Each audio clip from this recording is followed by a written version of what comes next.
we are now at airdrop season. So, a lot of project nagsilalabasan pero di natin alam kung paano pipiliin o ano yung pipiliin natin. So, the good thing about this, mga post pinost natin na video that is not just for referrals or promotional campaigns. Ginawa natin yan sa ating pasok sa ating criteria or qualifications before natin finarm yan. Meron naman tayong bagong project which is Cookie. Si Cookie ay nagbibigay ng almost 5 million na token sa community niya. Ang use case ni Cookie is a marketing file and as well a data layer. When you say marketing file, may kasama siyang marketing at saka DeFi in combined of AI. One of the use case ni Cookie is to ban a bot kasi nga nasa airdrop season na tayo. Marami ang nagpa-farm ng mga bot. I-promote as well the Web3 and Web2 marketing in combined with AI. Sa traditional kasi na marketing, dadaan muna sa certain companies, mga endorsers, medias, bago makarating sa user. So that's why, ang presyo ng mga binili natin is times 3, times 5 bago pa dumating sa atin. At ganyan din ang similarities na nangyayari sa crypto. At dyan papasok si Cookie. So from Web3 to businesses, then to user. So kinut off na yung traditional na marketing. This project is backed by ChatGPT, Kyberswap, Mantel, and 170 other leading AMMs. You can download the light paper sa video description lang din natin para mas maintindihan nyo ang project na ito. And now, let's head over to get our piece of cookie. Click and visit the link in the video description and you already know the pattern. You can use my referral link.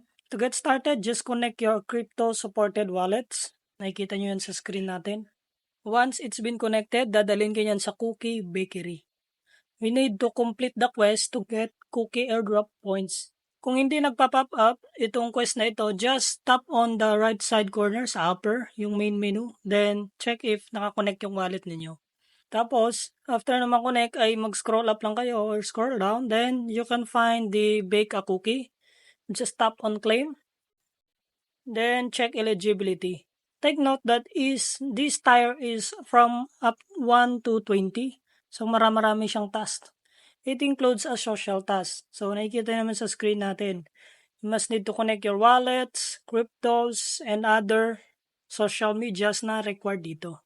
Hindi ko nagagawan lahat ng video kasi sanay naman kayo sa mga airdrop. So, sundin nyo lang po lahat ng mga social tasks. At ang paggawa po ng mga social tasks when it comes sa Twitter engagement, sa pag-post, once a day lang po yan. Ang mga tasks, nag-i-include yan minsan ng mga quiz. So pag natapos nyo yung tier 1 ng quiz, ibibake nyo lang yung cookie ninyo. It serve as airdrop or points naman. If you have a referral, 16% mapupunta sa'yo and sub-referrals and other percentage ibibigay sa'yo. So you can use my link if you want. They already have a tokenomics and light paper. So don't forget to farm this airdrop before it's too late. Since it's already free, 1 or 5 minutes of your time is good enough para naman kumita tayo ng points for a higher eligibility. For further questions, you can drop down in the comment section or message me on my social media channels. Don't forget to subscribe, like, and hit the bell icon for more exclusive updates when we upload a video. This is Immortal Fate or Quiz, and I'm signing out. See you next time.